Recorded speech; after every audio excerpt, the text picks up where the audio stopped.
Okay, here we go. Good morning, good afternoon, good evening, whatever time of day it is. I hope it's good to be where you are because it is certainly good to be here. My name is Baltimore Fats and this is Mud City. Yeah. All right, so I hope everybody's doing well today. It turns out that yesterday and today is the 115th anniversary of the Great Baltimore Fire of 1904. And so, given this gift, I have to do an episode about the Great Baltimore Fire of 1904.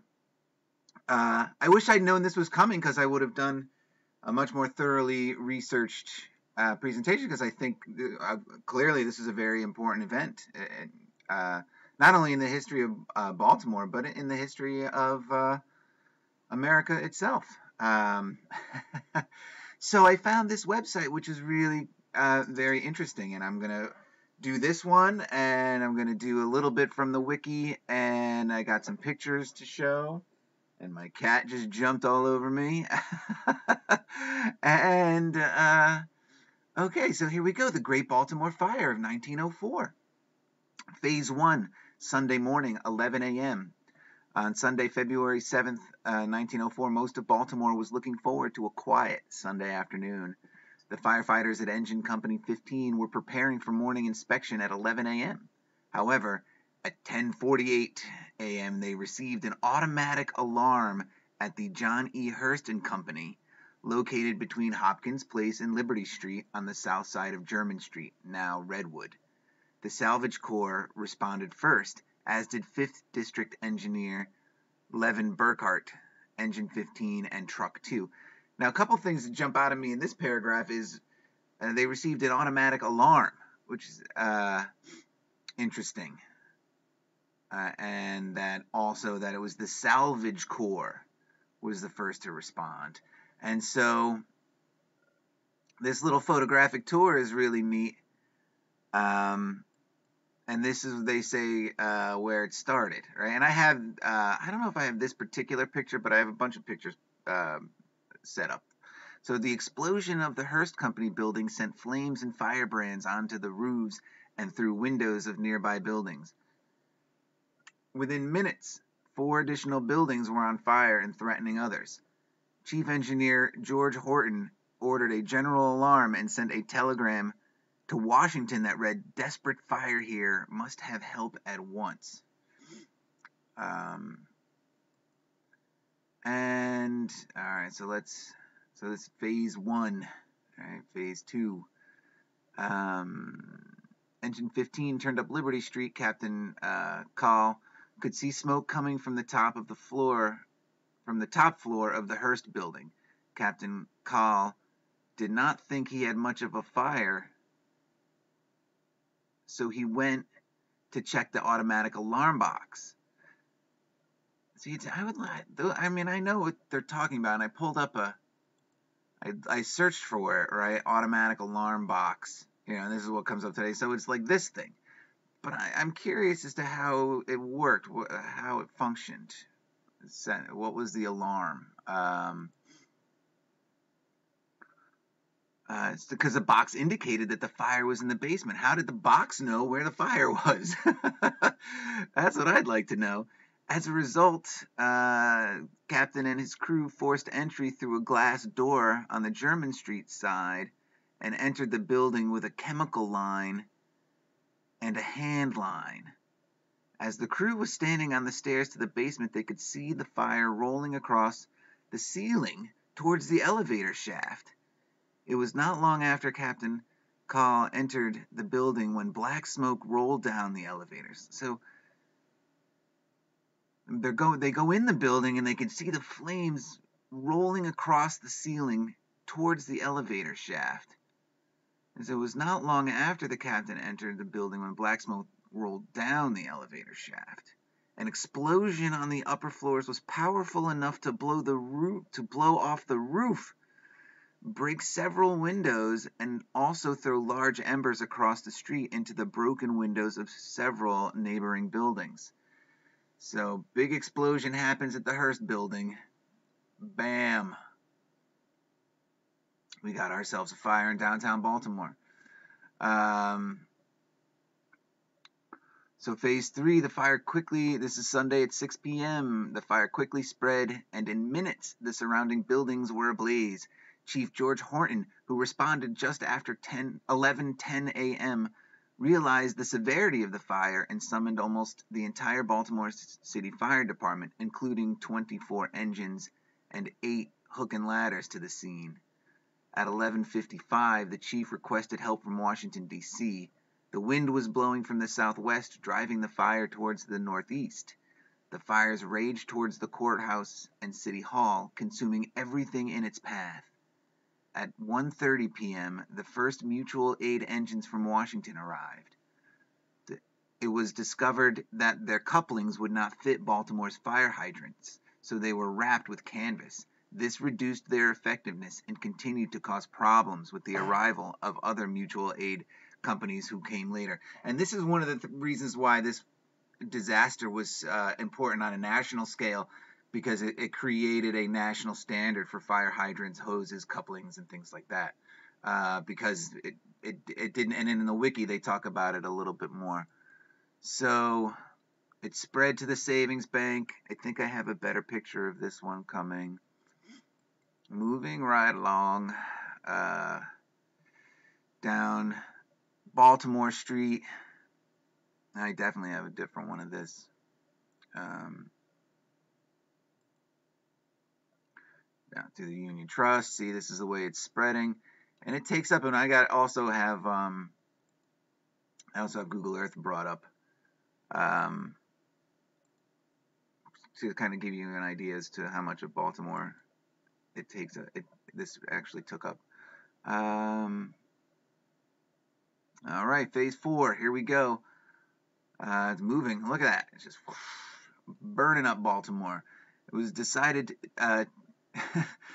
from on Monday midnight to 5 p.m. It was decided to use dynamite as a fire breaking, right? They call that as a means of stopping the spread of fire. Tons of explosives were brought in, and operations began on targeted buildings. The first property was that of John Doerr and Son on Charles Street, south of German Street. The building shook but remained standing. Next targeted was the Schwab Brothers building on the southwest corner of Charles and German Streets, with the same results. So they're throwing dynamite in these buildings and trying to knock them down, but they're not falling down, is what this is telling me. Dynamiting did not hinder the spread of the fire, and in many instances merely accelerated the fire spreading elsewhere. Around 8 p.m., the wind changed direction, blowing from the west and driving the fire in a more easterly direction. Around this time, engines from Philadelphia, Wilmington began to arrive. Due to firefighting operations and, more importantly, the wind change, the spread northward was halted, stopping just short of City Hall and the courthouse, which is very fortunate. Here they are, the courthouse and City Hall, and I have pictures of those coming. So did I get to, which one was this? The hot corner. Baltimore's tallest building burns. Maryland Trust Company, Baltimore Railroad, and Continental Trust Company, Baltimore's tallest building, were ablaze, and the glare could be seen as far away as Washington, D.C. That is bright light. That fire burned. Phase 5.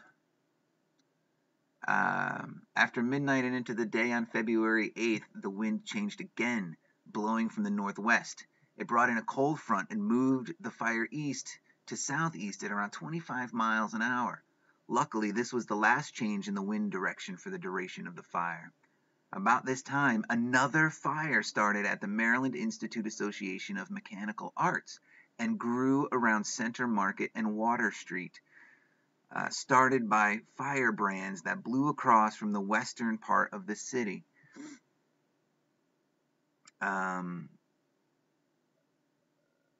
the fire was well east of the main fire at this point by at least 5 blocks. So they're saying embers from here came and lit up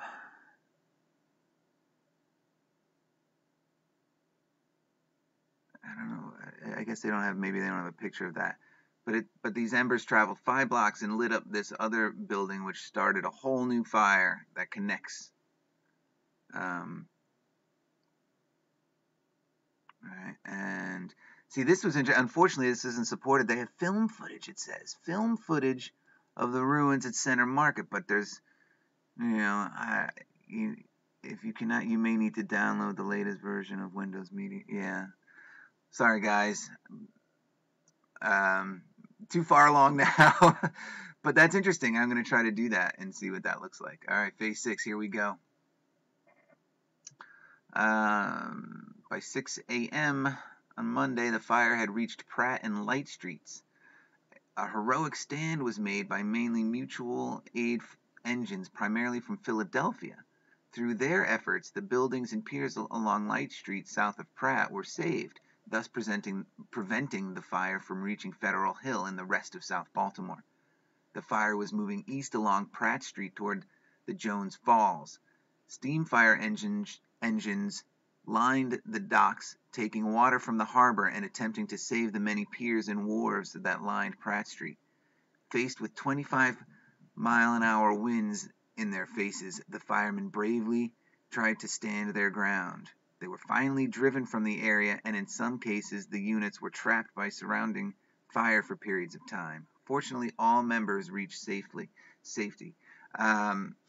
And I'm going to talk, this 25-mile-an-hour wind plays a factor in a second, too, not only just with the spread of the fire, but with another factor, too, which becomes clear once we get into the pictures. All right, so the last phase 7, look how much, the whole inner harbor, really, at least one side of it. The fight to save Pratt Street piers was lost as flames spread south and east of Pratt Street.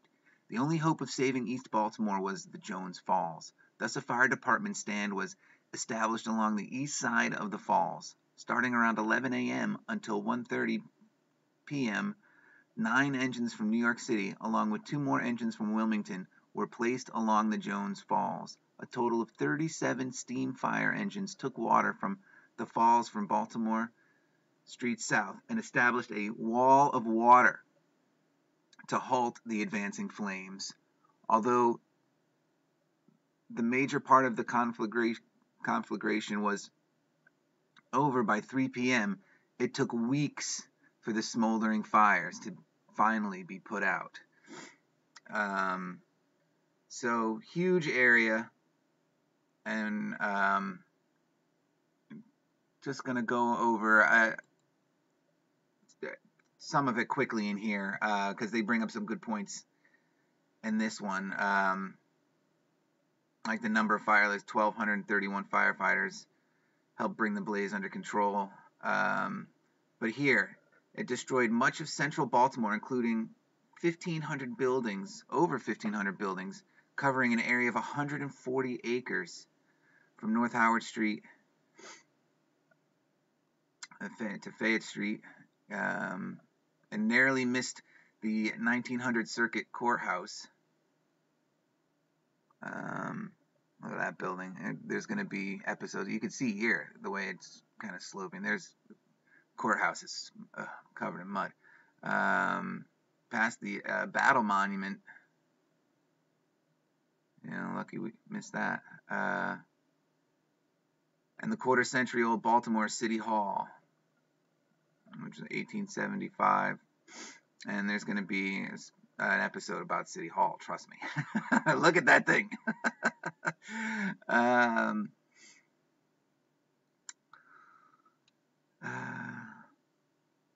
So it is considered historically the 3rd worst conflagration in an American city, surpassed only by the Great Chicago Fire of 1871 and the San Francisco earthquake and fire of 1906. And so they list a couple of others. I can't believe, Katrina, that thing was devastating. Had to be more devastating than the Great Baltimore Fire, but I don't know. Much of the destroyed area was rebuilt in relatively short order, and the city adopted a building code stressing fireproof materials. So I wonder back in the day how much of those fireproof materials were asbestos. Here they go on to rationalize big urban fires. This goes over essentially everything that other web page did. And it does talk about in here how they came across that. I probably cruised past it. There were 600 different types of like hydrants and fittings and couplings in America at the time, and that's a crazy number. And so it did. I guess maybe they'll talk about it in this aftermath, right? But this was interesting here. It says 35,000 people were left unemployed. Over 150 million in 1904, almost $4 billion just a few years ago. They rebuilt the city in short order, so I'm sure these guys all found jobs pretty, PDQ, right? Pretty darn quick. I thought this was interesting. The mayor at the time, Robert McLean, to suppose that the spirit of our people will not rise to the occasion is to suppose that our people are not genuine Americans. We shall make the fire of 1904 a landmark not of decline but of progress. McLean then refused assistance.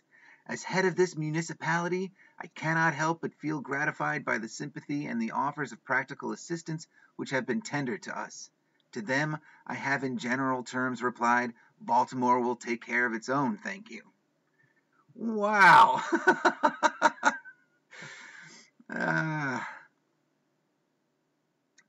2 years later, in only 2 years, the city had risen from its ashes. One of the great disasters of modern time had been converted into a blessing. Most agreed that the Great Fire directly caused no deaths, which is an amazing coincidence or fact or whatever, or not a coincidence, because although they do say, people do claim to have been, like her twin daughters were lost, but it may be that the deaths were not recorded accurately. And they do say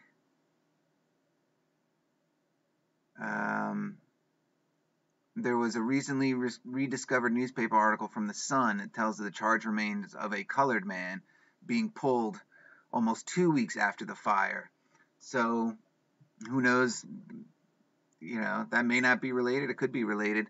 So 5 lives were indirectly lost from like smoke inhalation, tuberculosis. One guy got PTSD.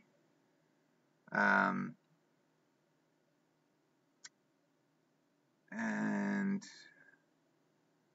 let's see.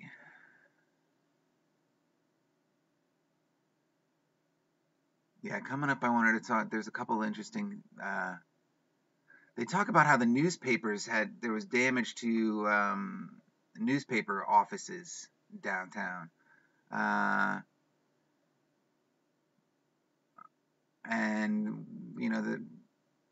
what needed to happen to get newspapers to Baltimore. But this was what really struck me, is that the fire also devastated the city's other major newspapers, including The Sun, with its famous iron building, considered the forerunner of modern steel skyscrapers, built in 1851 at East Baltimore Street. So that's something for me to look into. I'm not going to do it today, but I'm curious about this iron building.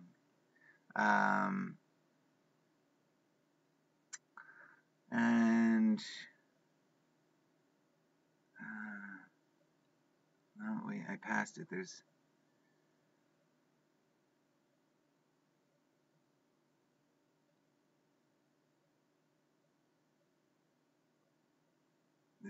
Talks about, I must have passed it, darn it.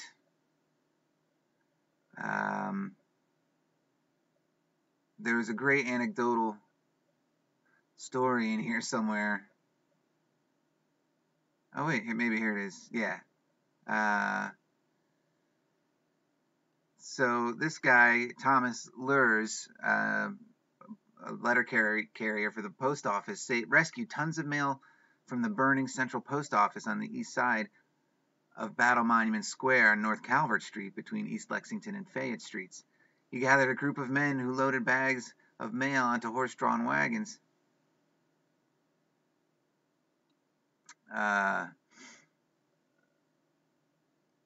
He got an award for that. But the employees kept spraying water on the building's side and roof and were able to minimize damage and save the 1889 Italian Renaissance edifice with its 9 towers and central tall clock tower, later razed and replaced by the current 1932 building, later converted to city use as Courthouse East. And this is where we're going to jump into the pictures because I have a picture of that building. And this was that post office building. Look at that thing. And this was spared in the fire. But then they knocked it down and built a new courthouse a new post office in 1932. But man, what a great looking building that was. Yeah, there are reasons why that one's not standing anymore. So okay, so let's get into some pictures of the fire and the devastation that was left. And I just, unfortunately, some of these don't blow up as cleanly as I would like, and others really do. But just look at the rubble. It's just crumbled brick. And it took days for, most of these pictures were taken right in the day or two after, I think. This is smoldering for days, but I don't know, maybe this is smoke from smoldering. But there's some people crawling around in there, and it's just, when they say they dynamited areas, there's something very suspicious about the way a lot of this looks.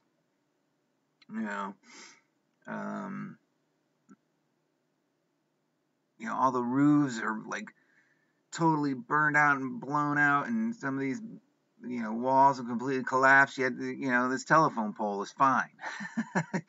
And there's some other poles hanging out back there that seem to do just all right. This was a church here. Look, there's crosses on it.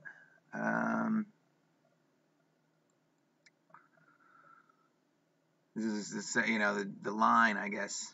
The fire was this way, and I don't know what street this is. But look, they're pretty jacked in with the electric wires here already, 1904. Here we have people, I don't know what's going on here, because I don't see like any wagons or anything like they would be putting rubble or hauling rubble away from in here. What they could be scavenging for or trying to clear out of here it's not particularly clear, because again, it's just rubble everywhere. And it doesn't even, like, the rubble itself doesn't even look that charred. It doesn't look black, covered with soot and smoke so much. I don't know, maybe I just don't know what I should be looking for. Here's charring, and you can see the smoke damage and the heat. But these poles stood. This one looks a little worse for wear. This guy's crawling around in there. Yeah. But again, just rubble. And this is where I wanted to talk about those 25-mile-an-hour winds, and it was really cold. And there's a couple of great pictures of the frozen water on these downed lines.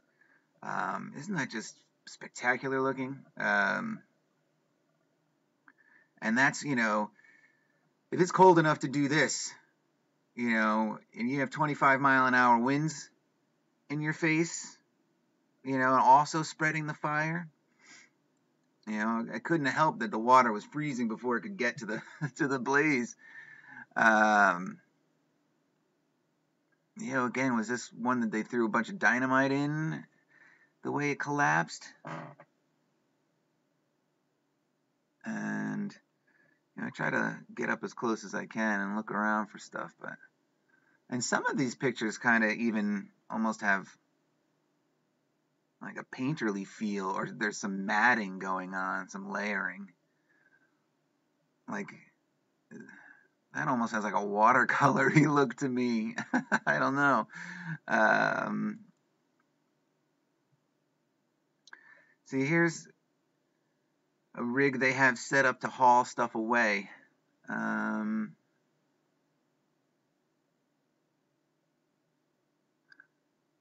Again, just they have these areas fenced up. See, but nobody seems to be really doing anything. There's a whole lot of standing around going on. This one blows up pretty good. Look at these guys. And shoot, no one's smoking. Where are all these tobacco users? Yeah, Maryland had built its economy on, it built its whole state on tobacco trade. Right, where are all the smokers? Yeah. This guy must have been moving at a pretty good pace, because he's kind of blurry.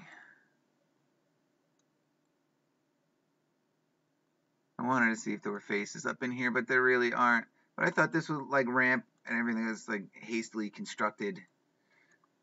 Looks pretty cool though. And they dump it right onto these rail, We got some motion going on over here. I like it. This is a good photo. I didn't really look at these that much when I just downloaded a bunch. I just Googled, Baltimore fire. This picture I thought was interesting because these guys are walking around with guns. Big old rifles. Bayonets on them. That looks like a bayonet, right? Keeping the peace, I guess. This guy's carrying a basket. And a bunch of looky-loos are wandering around the fire, the rubble. The interesting sort of casual look of, the destruction. Here's another one of the frozen water. Look at that. It's incredible. Another one. Look at these guys. They're just out there.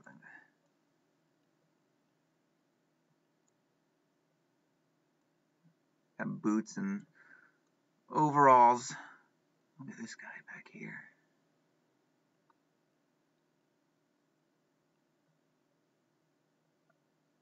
Interesting photo. More rubble and burned down buildings, but, poles still a lot, This one got knocked over. I think you can see the steel infrastructure of this one here still. And at least the street has bricks and is not just dirt.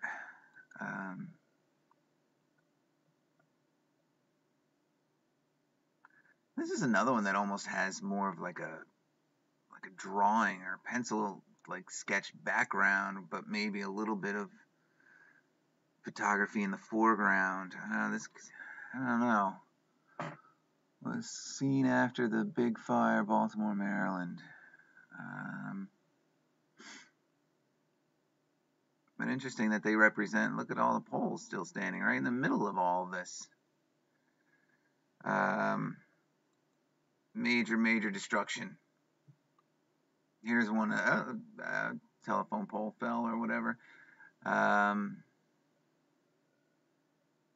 But again, mostly this looks like people just standing around. I don't think these guys are working this, they don't look like recovery agents or anything. Or maybe they are, but I don't know.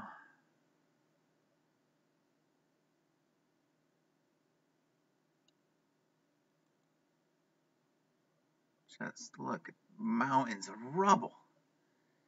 Just total devastation. Does fire do that? I mean that almost looks like incineration, View of the ruins of the big fire. of the February 7th and 8th in Baltimore, Maryland. We got a train track going in here, hauling stuff away. Again, so, the way that, the reset story works, they had to they cleared out a bunch of cities. I'm sure a bunch of these buildings that were burned were buildings that didn't fit the narrative that they wanted to push going forward. Interesting that some of the buildings that were spared, like the City Hall and the post office and the courthouse. Here's at least a picture of people watching it burn. That's at least more what I was expecting to see, or would expect to see. The whole city turned out to watch this thing go down, right?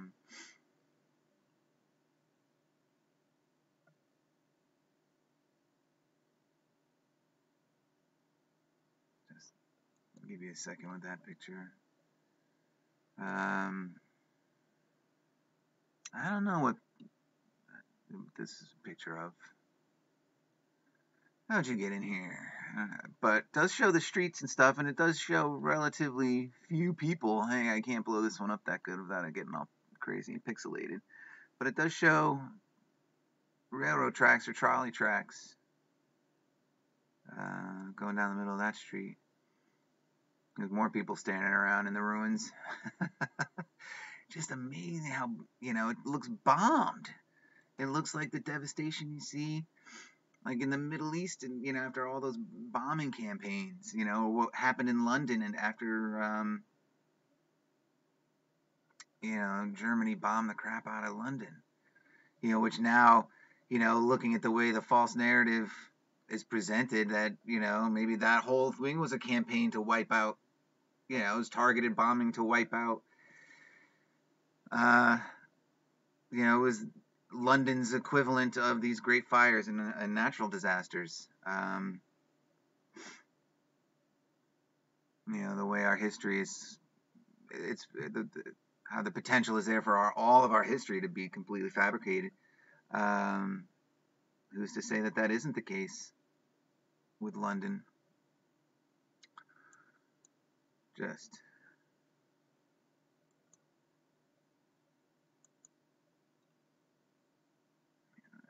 haunting images, all this smoke.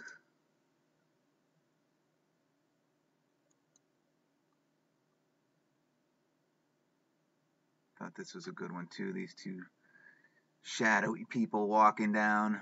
This is another one that, for whatever reason, this photo gallery doesn't allow it to blow up as cleanly. Like, here's, oh yeah, and I didn't get to the other thing. I didn't get to the Google Earth yet. I don't know how many pictures I downloaded.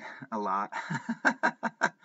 But I'm just going to keep showing them to you, at least until I run out, and it wasn't that many. And it is the 115th anniversary. So let's these two guys just hanging out talking about it. Pardon me. Let's see. Can we see what this advertisement is? Lithographs. Oh my God. And printers. Well, what are the odds of that?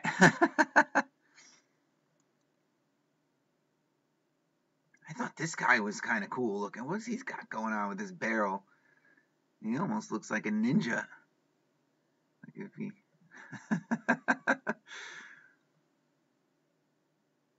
Lots of... Whoop, whoop, whoop. Lots of rubble. This is down by the water, down by the inner harbor. Here they are fighting it. All these hoses laying around in the water in the streets.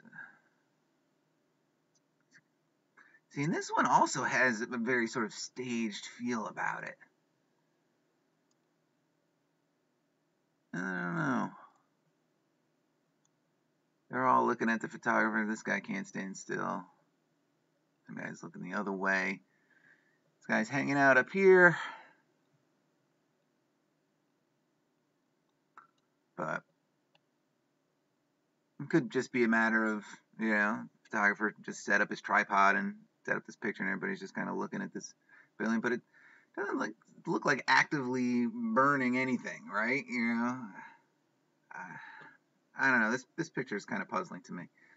I mean, it's just ridiculous. I guess this is another view of that ramp, maybe. Within 2 years, they cleaned all this up.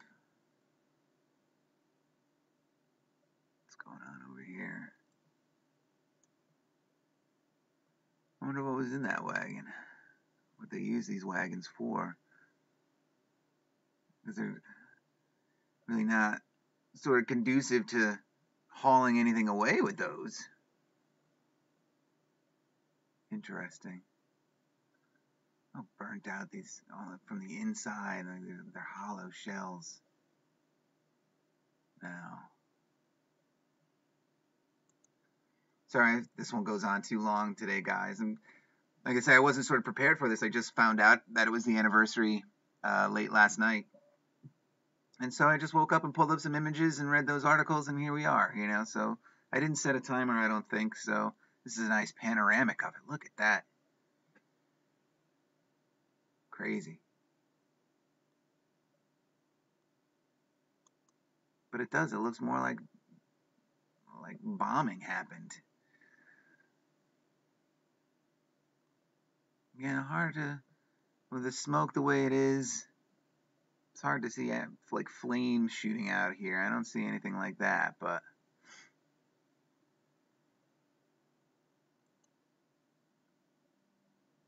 it's a nice aerial shot. I see. Did we look at this one already? I might have downloaded a couple pictures twice. Look at this. How did it just miss this? It's got all this. That looks like wood, right? I don't know. Maybe they were rebuilding this part already for this photograph, but where is everybody? You know? I got some people down here.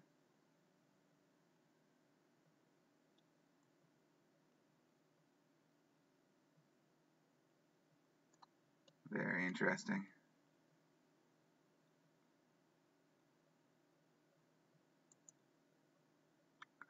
Like this aerial shot. You know, look at the rubble around the base of this thing. But the statue, the bird here, is still there. I wonder if this is City Hall. Look at that. You don't think this is a recovered property, right? This wasn't what was part of what was before. Oh, man. It's got some people roaming around in this rubble. And I got one more. I think this was the last one in the slideshow. And then I have one other one that, oh, maybe not. Got this fire engine here. Look at that. Cool looking machine. Papers, you know, super flammable. It's a good thing. They knew what kind of businesses to have in that neighborhood they wanted to burn down to the ground. This one's got a lot of people in it.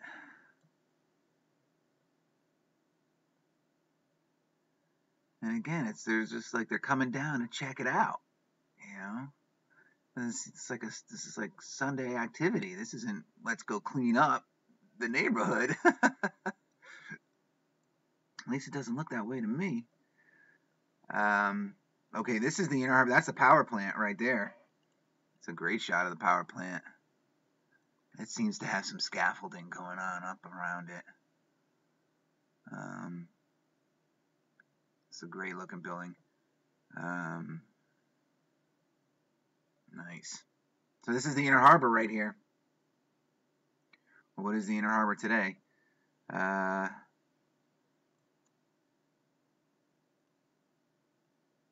Look. This is that post office building.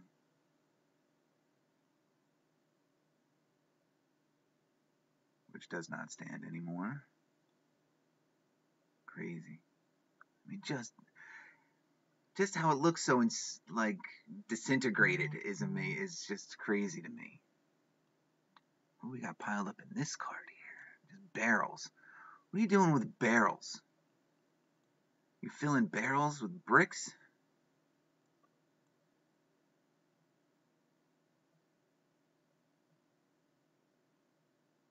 Sorry if I'm a little quiet. I'm just looking at some of this art, advertising on the walls, and some of these old buildings.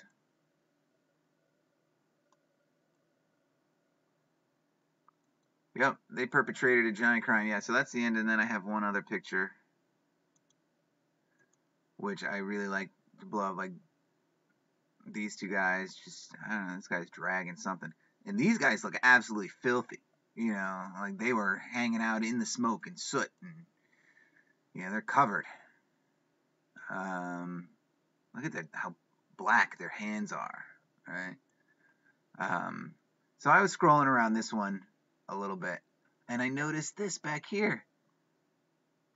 These guys hanging out way in the back of this photo. Like when you take this photo all the way out, you wouldn't, I don't know, without really looking for them, you would notice those guys back there. And I noticed this here too, that, I mean, something was coming. This isn't like collapse, is it? I mean, because this looks like it's part of the roof goes across the cornice. So what is, this is part of that roof hanging off here, but what was this? How did this come jutting through like this?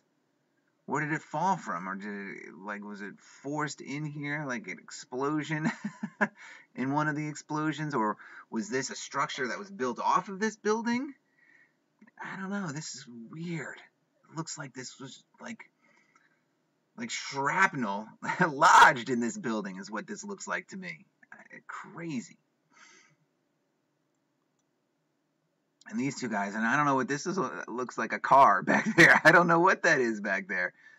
Anyway, so just the fun stuff, the fun that you can have looking at close-ups of these pictures. So just to, let's see, just to get in on it today.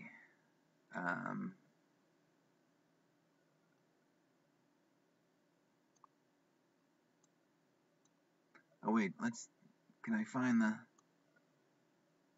those giant tunnels still there?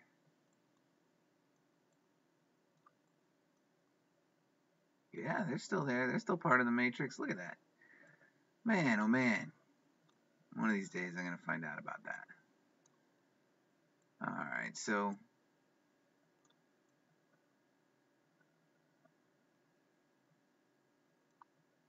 this is the Inner Harbor today.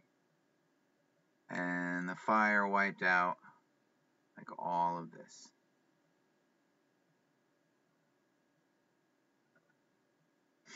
So it's a pretty big area. And they call it the third biggest conflagration, but that doesn't seem right anymore, especially with the Sandy and Katrina, and there's been some major devastation. But anyway, so that's my presentation on the Great Baltimore Fire. On its 115th anniversary. I don't know how long I went on with this one. I hope you guys had fun with it. I enjoyed it. I loved looking at those old pictures and all that rubble, and it does make me think that it was a targeted destruction, to erase parts of our history. I didn't find anything in here that makes me change my mind about that anyway.